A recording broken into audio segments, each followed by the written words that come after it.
Now might be the time to wipe the dust off that pair of binoculars and extract the family telescope from the back of the closet. Saturn is about to put on its best and brightest show, looking spiffier than at any time during the year. A performance that will be followed a few weeks later by Jupiter. The ring planet will be at opposition on Sunday for people in North America. What exactly does that mean? Imagine Earth and Saturn are hands on a clock face, says Phil Platt, an astronomer and longtime science educator. So very roughly once a year, Saturn, Earth and the Sun line up, he tells NPR.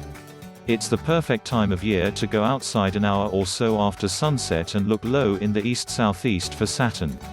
The brightest star you'll see not far above the horizon is Jupiter, and Saturn is the fainter yellowish object about 2 fists seen at arm's length to its upper right. Rick Feinberg of the American Astronomical Society writes in an email to NPR. You shouldn't mistake it for anything else. There are some bright spots up in the sky, but they're going to be in the west mostly, Platt adds. What will you see? With the unaided eye, Saturn will appear somewhat brighter than normal, but most casual observers won't notice much of a change at all. Sarah Bircher, public program manager at the Lowell Observatory in Flagstaff, Arizona, tells NPR. However, with binoculars or a small telescope, and good seeing, you'll have the best chance all year to catch some really interesting detail. Even with binoculars, you can get a sense of the rings. With a decent, small telescope, a 4-inch reflector, for example, the detail should pop out, including a big gap in the middle of the ring system, known as the Cassini division, after Italian-born astronomer and mathematician Giovanni Domenico Cassini, says Wayne Schlingmann, director of the Arndt Schletterbach Planetarium at Ohio State University.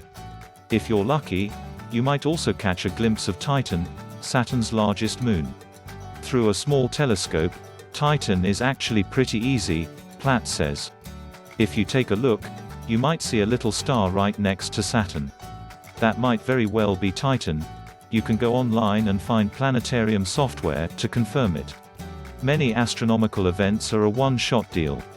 Cloudy skies, poor seeing or failure to set a wake-up alarm, and they are missed altogether. Not so for Saturn's, or Jupiter's, opposition. You've got a few weeks and all night to see Saturn at its best. So start looking now, and don't fret if it's cloudy on August 1st. Just keep looking every evening thereafter, Feinberg writes. More advanced amateur astronomers have been capturing especially stunning images of Saturn for weeks now as opposition approaches. Typically, these backyard stargazers stack the clearest images they can get to achieve the best results. Sam Logicono, a math and science teacher from upstate New York, has been interested in astronomy since his youth.